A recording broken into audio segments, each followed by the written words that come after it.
예, 안녕하세요. 예, 날씨가 많이 덥습니다. 저도 서울 고속터미널에서 내려가지고 걸어오는데 땀이 많이 났습니다. 예, 상속 이야기의 강사 이재호입니다. 오늘은 예전에 저희가 1심 판결에 참여를 해서 13억의 유류분을 받았는데 최근에 서울 고등법원에서 이제 판결이 났습니다.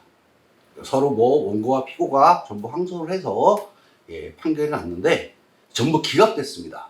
그리고 그거에 대해서 상고를 하지 않아 확정된 사건이 하나 있었습니다. 이 사건은 제가 주의 깊게 본 것이 1심에서 저희가 실무진으로 제가 참여하기도 했지만 이후에 이것이 어떻게 판결이 나는지 궁금해서 계속 주의 깊게 보고 있었습니다. 이 사건은 상속 포기와 관련된 사건입니다. 피상속인인 아버님께서는 상당히 많은 거액의 자산가입니다. 그리고 모든 재산, 거의 대부분의 재산을 아들에게 증여를 했고 딸 2명이 유류분 반환 청구 소송을 한 사건입니다. 그러면 이 아들이 거액의 재산의 대부분, 그리고 며느리와 손자가 상당히 많은 재산을 받았음에도 불구하고 1심에서 13억을 반환하라는 판결이 났음에도 불구하고 왜 기각이 됐는지 이거를 한번 살펴보고 이거와 유사한 사건에서 과연 우리는 어떻게 움직여야 되는지 그것에 대해서 말씀을 드리도록 하겠습니다. 먼저 사실관계를 말씀드리면 이게 한 3년 전부터 굉장히 중요한 쟁점으로 떠오르고 있는 사례입니다. 바로 제가 예전에도 말씀드린 게 있는 것처럼 초과특별수익자, 피상속인으로부터 많은 거액의 재산을 증여받아서 유류분을 반환해 줄 수밖에 없는 사람을 초과특별수익자라고 합니다. 이 사람이 상속 포기를 하게 됩니다.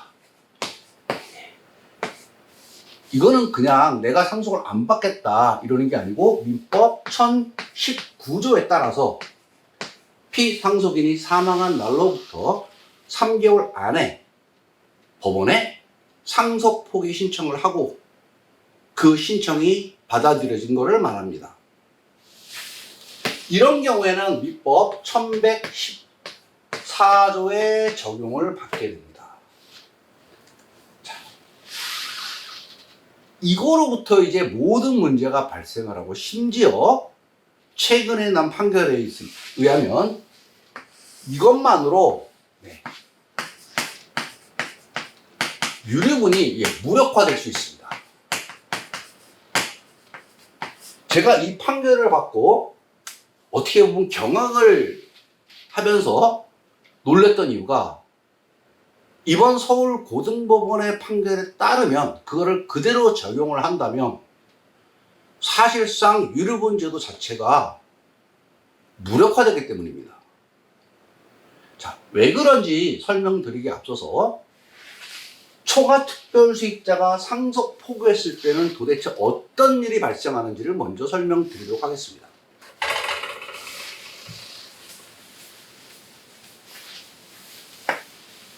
우리가 유류분 반환 청구를 하게 되면 그 대상은 증여재산에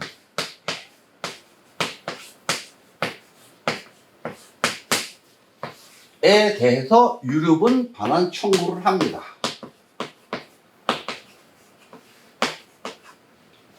그리고 이 계산식은 민법 규정이나 판례에 의해서 명확히 정립이 되어 있습니다. 그 계산식은 이렇습니다. 본 강의가 조금 지루할 수 있습니다. 상속과 유류분 실무를 하시는 법률사무소에 계시는 분이거나 법무사 사무실 분들, 이런 분들은 지루할 수 있지만 일단 처음 보시는 분들을 위해서 간단한 기본 구조를 설명드리도록 하겠습니다. 증여재산이 있고 여기에 상속재산을 더합니다. 그리고 여기서 상속채무를 빼지요. 그리고 여기에다가 법정상속분을 곱하고 다시 유류분 비율을 곱합니다.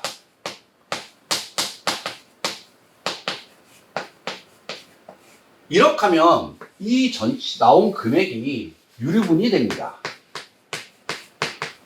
정확히 말하면 유류분액이 되겠죠. 여기에서 유류분권자가 받은 증여재산이 있다면 그거를 공제합니다.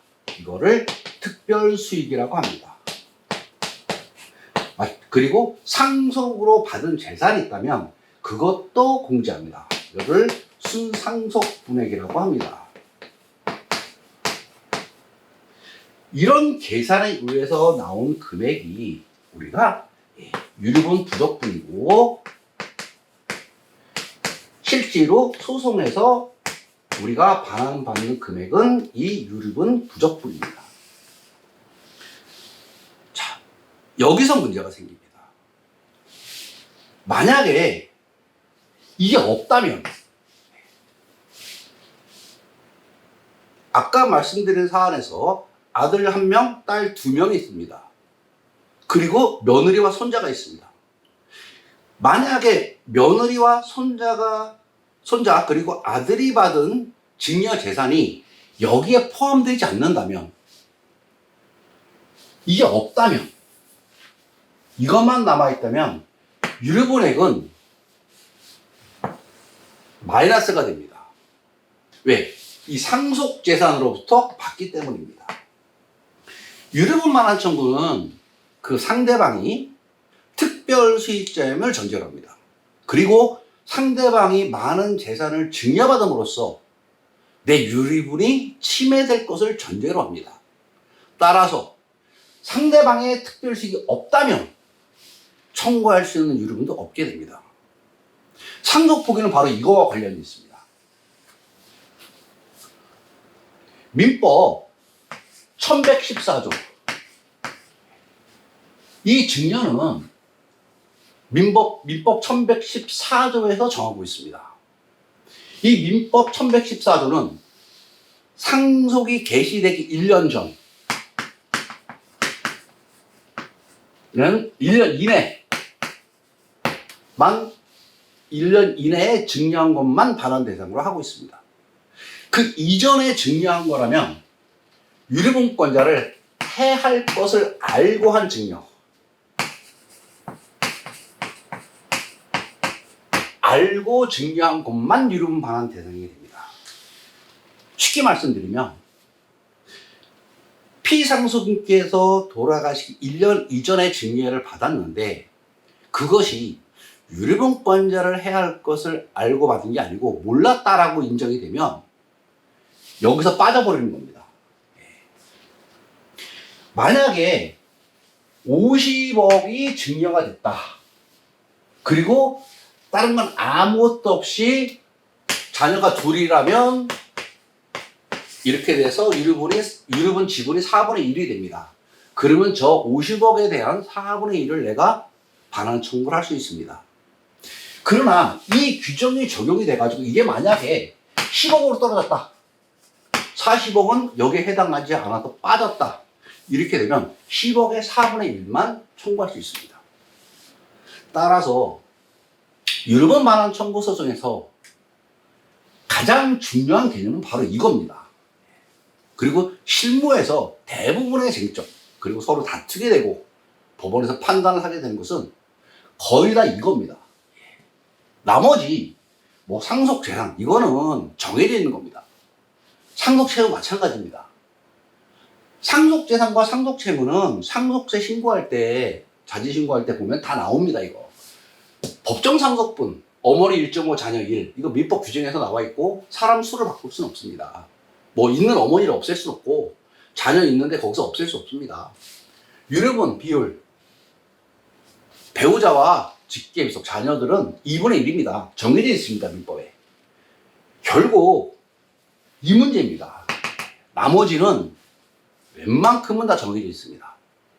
근데 상속 포기를 통해서 이게 달라집니다. 자, 그러면 어떻게 달라지는지 한번 보도록 하겠습니다. 이걸 알아야 왜 이번에 나온 서울 고등법원의 판결이 유류분 자체를 무력화시킬 수 있는 판결인지 이해를 하실 수 있게 됩니다. 그리고 그것과 더불어서 기존에 서울 고등법원의 다른 판결도 있었는데 그것도 소개를 해드리겠습니다. 물론 그 두 가지 판결은 제가 그 강의 설명란에 밑에 첨부 파일로 넣어드리도록 하겠습니다. 자, 민법 제 1114조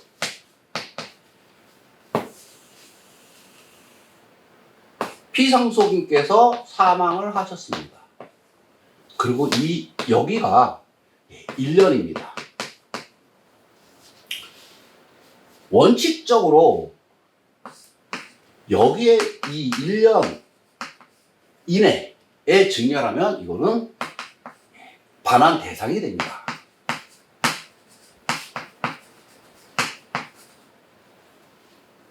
그런데 여기서 증여가 일어났다. 1년 이전에 증여가 일어났다 그러면 원칙적으로 이름 반환 대상이 되지 않습니다. 물론 예외적으로 아까 말씀드린 것처럼 유류분권자를 해할 것을 알고 하면 포함이 됩니다. 이게 1114조입니다. 따라서 이런 경우 피상속인의 재산이 50억인데 피상속인께서 20억을 사망하기 1년 이전에 증여를 했습니다. 그러면 남은 재산이 30억입니다. 그리고 얼마 지나지 않아서 다시 10억을 증여합니다. 자, 그럼 이제 20억이 남습니다. 그리고 그 다음에 1년 안에 20억 중에서 9억을 증여합니다. 그리고 사망하시면 남은 상속재산은 11억이 남게 됩니다. 제3자인 경우에 이 1114조를 그대로 적용을 해버리면 원칙적으로 9억만 유류분 반환 대상이 됩니다. 그리고 유류분권자를 해야 할 것을 알고 한 증여는 어디부터냐? 이거는 조금 있다가 다시 말씀을 드리도록 하겠습니다. 만약에 1114조를 그대로 적용을 하게 되면 유류분권자는 청구할 때 9억은 일단 인정을 받습니다. 1년 이내이기 때문에. 그런데 이 10억 그리고 그 1년 이전에 한 이 두 개 20억 이 두 개는 해야 할 것을 알고 증여를 했다는 거에 대한 증명을 해야 됩니다. 이거는 대법원 판례입니다. 유류분권자를 해야 할 것을 알고 증여를 했다는 사실에 대한 증명은 유류분권자에게 있다. 이것이 대법원 판례입니다. 1114조를 그대로 직역을 하면 이렇게 됩니다. 만약에 증명을 하지 못하게 되면 이 9억만 반환 대상을 할 수 있게 됩니다. 그런데 대법원 판례는 또 다른 얘기를 합니다. 이 증여를 받은 사람이 상속인이라면 이거 다 필요 없다. 이거 1114조 피상속인이 사망한 날로부터 1년 이내에 증여한 것만 포함하고 그 이전의 거는 예외적으로 유류분권자를 해야 할 것을 알고 증여한 경우에만 유류분 반환의 대상이 된다. 이 규정은 상속인하고는 상관이 없다. 그거는 제3자, 재단이라든가 자기 형제라든가 이런 자선단체라든가 종교단체라든가 이런 제3자한테 증여한 경우를 얘기하는 거지. 상속인한테 줄 때는 이거 의미 없다. 그냥 다 들어간다. 이렇게 얘기하고 있습니다. 따라서 상속인인 경우에는 이 피상속인이 사망하기 1년 이전에 증여한 것이 유류분권자를 해할 것을 알고 한 증여인지 아닌지 증명할 필요가 없습니다. 그냥 다 들어갑니다, 이거는. 그래서 실제로 이 유류분 반환 대상을 산정을 할 때 증여를 받은 사람 입장에서는 자기가 상속인인 것보다 제3자인 경우가 훨씬 유리합니다. 유류분 권자 입장에서는 상속 개시 1년 이전에 증여받은 당사자가 상속인이면 좋은 겁니다. 자, 그러다 보니 어떤 문제가 생기냐. 증여를 받은 사람이 여기서 상속 포기를 합니다.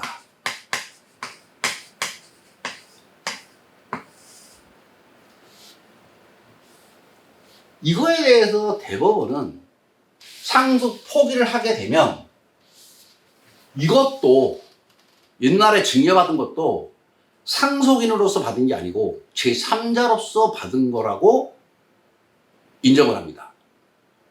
그러다 보니까 내가 아버지로부터 내가 장래 아버지가 돌아가시면 상속인이 될 사람이지만 그래서 아버지가 나한테 많은 재산을 증여했지만 사실 그렇잖아요. 내가 아버지 아들이 아니라면 남이라면 나한테 재산의 대부분을 증여하지 않습니다. 누구도 길거리에 지나가는 사람한테 어느 정도 베풀 수는 있겠죠. 어려운 사람을 도와줄 수 있겠습니다. 그러나 내 재산의 거의 대부분을 내 친자들이 딸이 있는데 잘 알지도 못하는 사람한테 내 핏줄도 아닌데 내 자식도 아닌데 거의 대부분의 재산을 주진 않습니다. 물론 다 그렇진 않습니다. 자기의 전 재산을 기부하는 사람도 있습니다. 일반적으로 그렇다는 얘기입니다. 아무튼 아들이 아버지의 자식이라는 이유만으로 거액의 재산을 받고 나서도 돌아가신 이후에 상속 포기하면 아들로 받은 게 아니고 남으로서 받은 꼴이 돼버립니다. 그러면서 이 1114조의 적용을 받게 됩니다. 이게 미치고 환장하는 노릇입니다. 유류분 권자 입장에서는. 자, 제가 말씀드린 사건도 이렇게 진행이 된 사건입니다.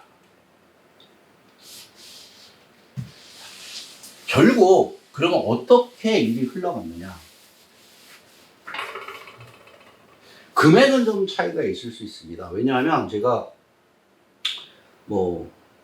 미리 대본을 써가지고 이렇게 강의를 드리는 것도 아니고 또 제가 말씀을 드리다가 이거 숫자가 틀리는데 해서 다시 하고 편집해서 그거를 자르고 다시 이렇게 연결해서 하진 않고 그냥 강의하면 시작해서 끝날 때까지 그냥 한 번에 쭉 해가지고 밑에 자막을 달아서 올리는 거기 때문에 요런 세심한 부분들은 좀 안 맞을 수 있습니다. 그거를 좀 이해해 주시면 좋겠습니다.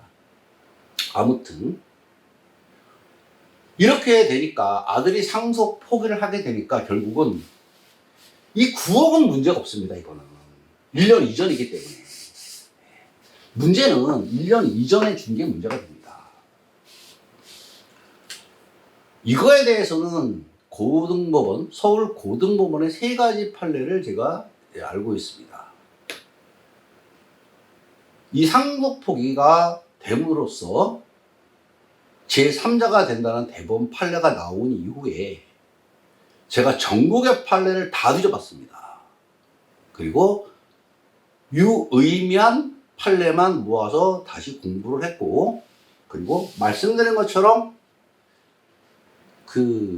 최근에 2월 달에 판결에서 서울 고등법원 판례도 제가 기다렸다가 받아서 분석을 해봤습니다. 말씀드린 것처럼 이게 문제입니다. 1년 이전에 증여한 거는 유류분권자를 해할 것을 알고 한 증여만이 유류분 반환의 대상이 됩니다. 그러면 도대체 뭐가 유류분권자를 해야 할 것을 알고 증명한 거로 판단을 하느냐, 그 기준은 뭐냐는 얘기입니다. 대법원 판례에 따르면 명확히 이렇게 얘기하고 있습니다. 증여 당시를 기준으로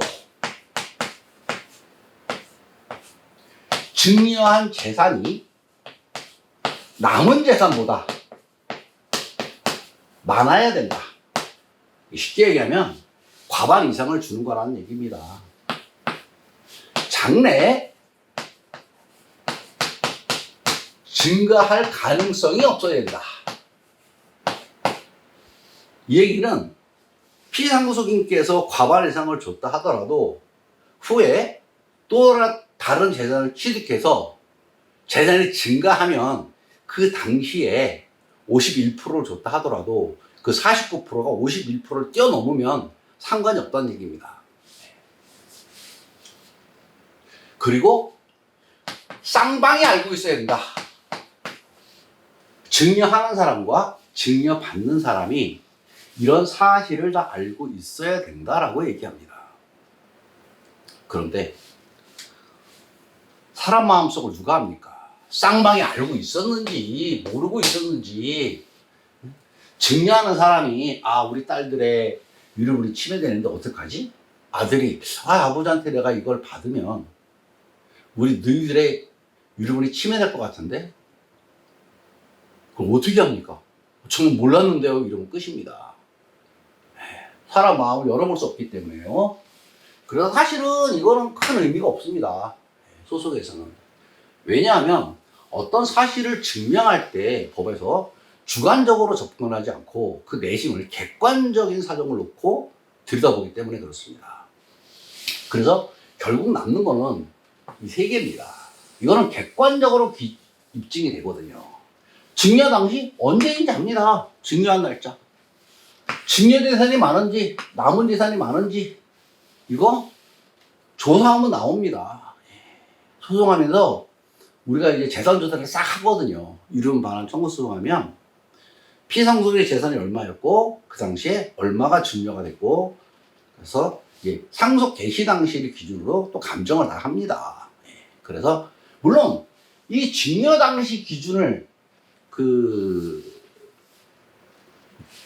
감정하진 않습니다. 왜냐하면 이게 20억을 줄 때 피상속의 모든 재산이 얼마고 증여한 재산이 얼마고 남은 재산이 얼마다. 그리고 10억을 증여할 때 또 전체 재산이 그때 얼마고 뭐 증여한 재산이 얼마고 남은 재산이 얼마다. 이렇게 개별적으로 감정을 하진 않습니다.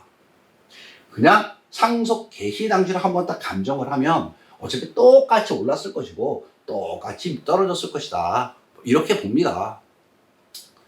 물론 그게 딱 맞진 않습니다. 왜 그러냐면 이제 뭐 강남 아파트 같은 경우는 엄청나게 최근에 빨리 올랐고 토지 같은 경우는 그렇게 안 올랐거든요. 뭐 단독주택 같은 경우는 이 두 개를 뭐 10년 전으로 돌리면 가격이 큰 차이가 안 나더라도 지금은 차이가 많이 납니다. 그래서 정확하진 않지만 그렇다고 이거를 각각 증여의 개별 시점으로 전부 감정을 하기에는 너무 어렵기 때문에 법원에서도 그냥 상속 개시 당시로 감정을 하면 그러려니 합니다. 그리고 그거 가지고 크게 이의를 제기한 사건은 아직 저희 사무실에서 경험하지 못했습니다. 그래서 증여 당시 기준이라고 말하더라도 사실상 상속 개시 당시 감정가를 기준으로 합니다. 조사하면 이것도 나옵니다. 장래 증가 가능성? 사실상 이게 증여를 하실 때 피상속인은 연세가 많이 들은 상태입니다. 그렇기 때문에 이게 문제되는 경우는 별로 없습니다. 물론 피상속인이 뭐 40대 초반에 미성년자인 아들한테 증여하거나 뭐 이럴 수 있습니다. 그리고 뭐 아들이 20대 초반에 피상속인 50대 초반에 뭐 경제활동을 피상속인이 하는 상태에서 뭐 증여를 할 수 있습니다. 그러나 아직까지 그런 상황과 이런 초과특별수익자가 상속 포기한 이 두 가지 요건이 결합된 경우는 경험을 안 했기 때문에 그거에 대해서는 뭐 아직 말씀을 드리긴 좀 어려운 부분이 있습니다. 왜 그러냐면 제가 말씀드리는 거는 전부 대부분 판례와 실제 있었던 사실관계 그리고 그것에 대한 법원의 판단만 갖고 말씀드리기 때문에 뭐 경험하지 않고 제가 참여하지 않은 사건에 대해서 제 개인적인 생각을 함부로 말씀드리긴 어렵고 그렇게 하진 않습니다. 그래서 제가 말씀드리는 건 대법원의 판례와 법원의 입장이라고 생각하시면 됩니다. 자, 이렇게 됐습니다. 아무튼 자, 여기에서 이 중요한 것이 한 사람이라고 보겠습니다. 모두 한 사람이 받았고 상속 포기했다고 보겠습니다. 아, 여기서 조금 수정을 하겠습니다. 10억을 준 다음에 자, 20억이 남았습니다. 그러면 여기서 다시 9억을 줍니다. 그러면 11억이 남았죠. 11억에서 다시 5억을 줍니다. 그럼 6억이 남았죠. 자, 그리고 여기가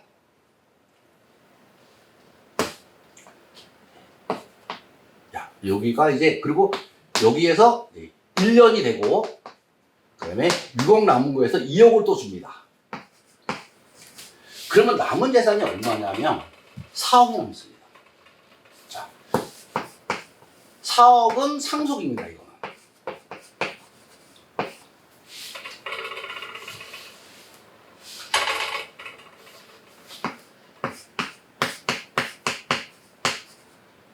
총 50억에서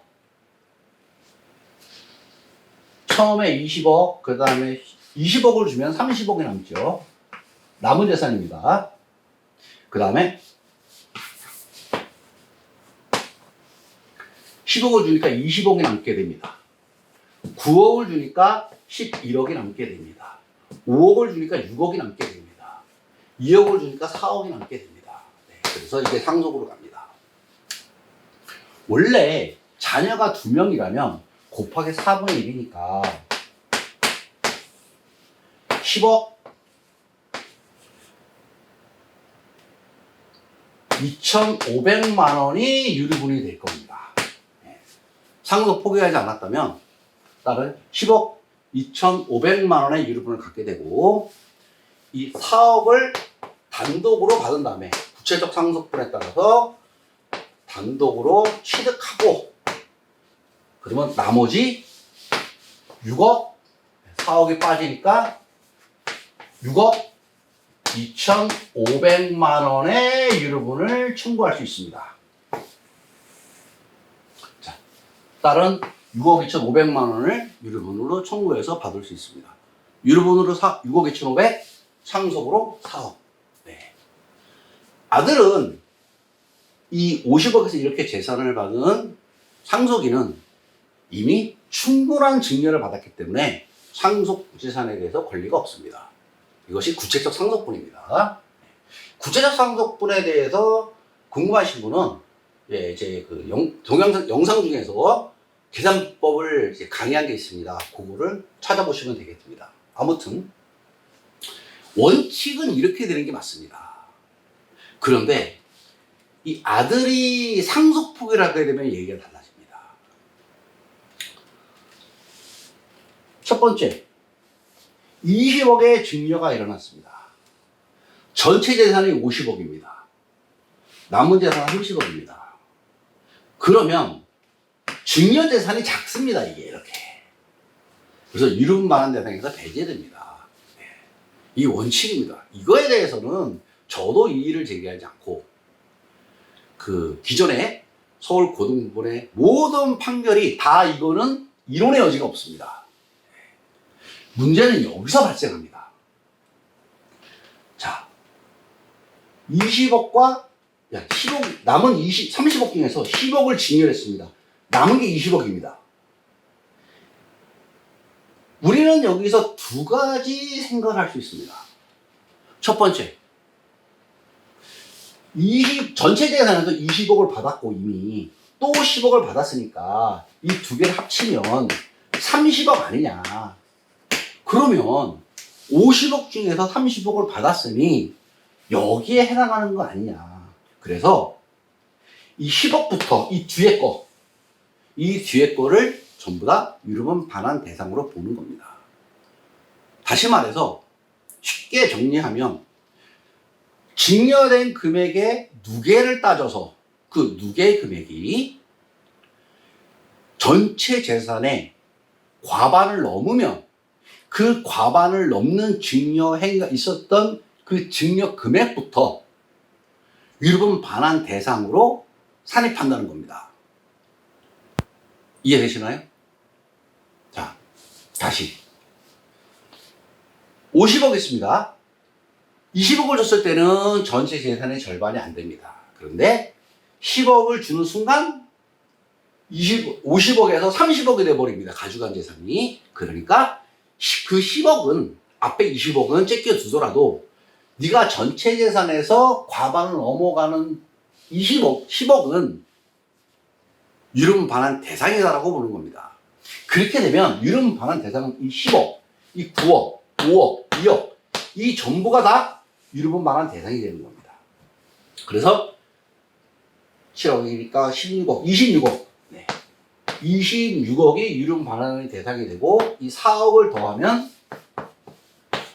30억이 되고 이 30억에 곱하기 2분의 1 상속 포기했기 때문에 이 딸이 단독 상속인입니다. 그래서 15억의 유류분을 갖게 됩니다. 15억의 유류분을 갖게 되니까 이 4억을 빼도 오히려 11억을 청구할 수 있습니다. 이게 서울 고등법원에 판례가 하나 있습니다. 이게 상당히 유의미한 판례입니다. 자, 근데 이번에 나온 판결은 어떠냐? 전혀 다른 국면으로 접근을 합니다. 뭐냐? 누계를 보지 않습니다. 거기에서는 그 서울 고등법원 판결은 이런 얘기를 합니다. 누계를 본다는 거는 네 생각이고, 정말 이건 제 얘기가 아닙니다. 판결문에 뭐라고 되어 있냐면, 원고는 누적된 금액을 봐야 한다라고 주장하지만, 그거는 주관적 생각이다. 일방적 주장에 불과하다. 이렇게 하면서, 증여 당시를 기준으로 개별적으로 판단합니다. 다시 말해서, 자, 50억에서 20억을 주니까 30억 남았죠. 절반입니까? 아닙니까? 절반 아닙니다. 그래서 이거는 유류분 대상이 아닙니다. 자, 30억에서 10억을 주니까 20억이 남았습니다. 남은 재산이 맞나요? 증여 재산이 맞나요? 증여 재산이 남은 재산보다 적습니다. 그래서 이것도 반환 대상 아닙니다. 9억을 주니까 11억 남았습니다. 11억보다 많죠? 증여 재산이 과반이 안 되죠? 적죠? 20억 중에 과반이 안 됩니다. 그래서 이것도 유류분 반환 대상 아닙니다. 11억에서 5억 주니까 남은 재산이 6억입니다. 이게 아닙니다. 그래서 이것도 반환 대상이 아닙니다. 자, 6억에서 2억을 줍니다. 남은 재산은 4억입니다. 반환 대상 아닙니다. 이런 문제가 생깁니다. 물론 이거는 1년 이전에 2억을 줬다면 이거는 포함이 되겠죠. 이렇게 되면 결국 어떤 문제가 발생하냐면 이 전체가 다 유류분 반환 대상이 아닙니다.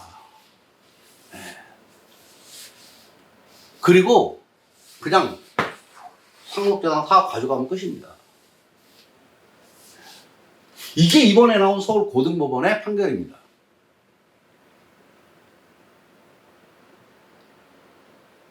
모르겠습니다. 이게 과연 맞는 건지. 사실 이 판결은 어떻게 보면 유류분 제도 자체를 무력화시킬 수 있는 판결입니다. 그리고 이 판결은 원고가 항소를 대법원에 상고하지 않아서 그대로 확정이 됐습니다. 1심 법원에서는 어떻게 했었냐? 누계로 봤습니다. 그래서 이 10억부터는 유류분 반환 대상으로 봤습니다. 그래서 13억을 지급하라는 판결을 받았습니다. 이때부터 포함을 했습니다. 20억부터. 근데 그러니까 누계로 본 거죠. 누계의 개념으로 본 겁니다. 그리고 기존의 서울 고등법원 판결도 마찬가지 입장을 취하고 있습니다. 무게를 받습니다. 그것도. 물론 그 이전의 서울고등법원 판결도 무게를 받지만 좀 차이가 있었습니다. 그 이전에는 수증자 전체를 기준으로 봤습니다. 근데 그 이후에 나온 판결, 이 사건의 1심 법원이 인용한 판결은 수증자 개별적으로 봤습니다. 따라서 무게도 두 가지로 나뉩니다. 수증자 전체가 받은 무게를 볼 것이냐, 아니면 수증자 개별적으로 무게를 볼 것이냐. 그래서 여기에 해당하는 여부를 볼 것이냐. 그런데 이번에 나온 판결은 이 무게라는 개념 자체를 없애버리고 이거 하나를 따라오는 겁니다. 이것이 전부 다 동일인입니다. 이 받은 사람이. 그래서 원고가 전부 패소 판결을 받았습니다.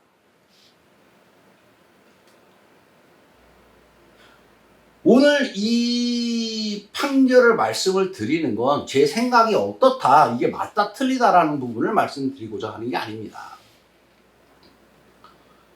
과연 이것이 맞는지, 이렇게 해서 한 사람이 이렇게 여러 가지 단계를 거쳐가지고 피상속인으로부터 재산을 증여받은 이후에 상속 포기를 함으로써 민법 1114를 적용을 받았는데, 그 특별 증여 행위를 각각 개별적으로 판단해서 앞에 거 이거 전체를 다 유류분 반환 대상에서 배제하는 것이 과연 법리에 맞는 것인지, 이 부분이 의문이 가기 때문에 말씀을 드리고자 하는 겁니다. 만약에 여러분들께서 원고 입장이라면 어떻게 하시겠습니까? 이 강의를 보시는 분이 유륜 반환 청구 소송을 했는데 피고가 상속 포기했다면 여러분은 이 법 판결 앞에서 어떻게 하실 수 있겠습니까? 반대로 만약에 여러분이 상속 포기한 초과 특별 수익자라면 이 판결은 정말 반가울 것입니다. 이 판결이 맞다고 얘기하는 게 아닙니다. 이거와 반대되는 판결이 아까 있다고 말씀드렸습니다. 누계를 본다. 그래서 여기부터 유류분 반환 대상으로 본다. 그래서 이 경우에는 오히려 상속 포기하지 않는 것이 이익입니다. 상속 포기하지 않으면 6억 2,500만 원만 물어도 되는데 상속 포기함으로써 오히려 얼마죠? 16억, 12억을 물게 됐습니다. 상속 포기가 항상 유리하진 않습니다. 어떤 경우에는 상속 포기가 불리한 경우도 있습니다. 대표적으로 상속 인수가 적으면 적을수록 상속 포기하는 경우는 불리하게 될 가능성이 높아집니다. 상속인이 많으면 많을수록 어차피 뭐 한 7명입니다, 형제가. 그러면 14분의 1이나 뭐 12분의 1이나 뭐 큰 의미 없습니다. 오히려 앞에 게 빠지면 더 유리한 겁니다. 근데 상속인이 2명입니다. 2분의 1이냐? 1분의 1이냐? 엄청난 차이가 납니다, 이거는. 그래서 이게 아무튼 말이 살짝 옆으로 갔는데 두 가지 판례가 있습니다. 전체 재산에서 누계를 따져가지고 과반이 넘는 증여부터 유류분 반환 대상으로 삼는 판례. 그렇지 않고 각각의 개별적인 시점을 따져서 이것만 각각 놓고 보는 겁니다. 전부 다. 이런 판례 두 가지가 있습니다. 똑같이 서울고등법원에서 나온 판례입니다. 여러분은 어떤 게 맞다고 생각하시나요? 말씀드렸듯이 이거는 뭐 판사님들의 본인들이 대법원 법리나 이런 게 살펴봤을 때 이게 맞다고 했기 때문에 각자 뭐 내린 판결입니다. 그래서 이거 가지고 저희가 왈가불가할 수는 없습니다. 그리고 대법원에 상고를 했을 때 대법원에서 어느 쪽 손을 들어줄지는 모릅니다. 사실 이 두 가지 사건이 다 대법원에 갔다면 대법원에서 판결을 했겠죠. 뭐 입장을 밝혔을 겁니다. 어느 게 맞다. 그러면 우리도 이해하기 쉽고 그렇게 하면 좋은데, 아직까지 이 초과특별수익자의 상속 포기에 대한 이런 부분, 증여 당시를 기준으로 증여 재산이 남은 재산보다 많은 경우를 누계를 따질 것인지 각각 개별적으로 볼 것인지에 대한 입장은 없습니다. 그러다 보니까 이제 좀 혼란스러운 부분들이 있습니다. 자, 오늘은 2월 달에 서울 고등법원에서 나왔던 초과특별수익자가 상속 포기를 하게 되면 민법 1114조에 적용을 받는데, 상속 개시 1년 이전의 증여에 대해서 유류분권자를 해야 할 것을 알고 한 증여라 함은 누계를 따지는 것이 아니고 그 각각의 증여 시기를 기준으로 그 순간만을 봐야 된다. 이 서울 고등법원의 판결에 대해서 설명을 드렸습니다. 그 누계를 따지는 판결도 제가 설명란에 첨부 파일로 넣어드리도록 하겠습니다.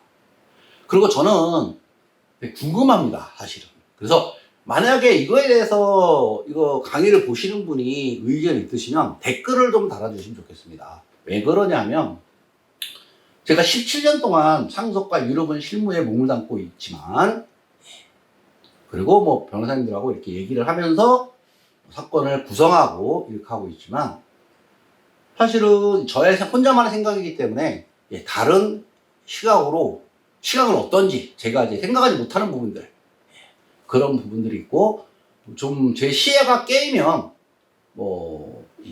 추후에 이런 사건이 있었을 때, 제가 실무진으로 참여했을 때 변호사님들하고 의견을 교환할 때 좀 더 새로운 각도로 바라볼 수 있기 때문에, 저도 열심히 공부를 하지만 그냥 제 생각에 갇힌 거라서, 만약에 이 부분에 대해서 의견이 있으시면 어떤 게 맞다, 본인 생각은 이렇다, 이런 거를 댓글로 달아주시면 제가 많은 도움이 될 것 같습니다. 오늘은 단순히 지식을 전달하는 게 아니고, 이런 게 있었다, 무엇가 맞는지는 모르겠다, 그래서 특이한 사례이기 때문에 여러분들한테도 이런 사례를 알려드리고 한번 생각을 공유하고 싶어서 오늘 이 동영상을 찍게 됐습니다. 자, 말이 길어졌는데 그럼 오늘은 여기까지 하고, 다음 시간에는 다른 주제로 다시 찾아뵙도록 하겠습니다. 날이 엄청 덥습니다. 37도 막 39도 이렇게 가고 있습니다. 지금 유튜브를 찍는 날은 지금 오늘이 9일인가? 그럴 겁니다. 8월 9일인가? 8일인가? 그럴 겁니다. 금요일입니다. 그래서 오늘도 39도까지 간다고 합니다. 모두 더운데 건강하시고, 곧 가을이니까 조금만 참으면 될 것 같습니다. 그러면 오늘은 여기까지 하고 다음 시간에 다른 주제로 다시 찾아뵙도록 하겠습니다. 건강에 좀 주의하시고 의견은 댓글을 좀 달아주시면 감사하겠습니다. 이만 강의를 마치도록 하겠습니다.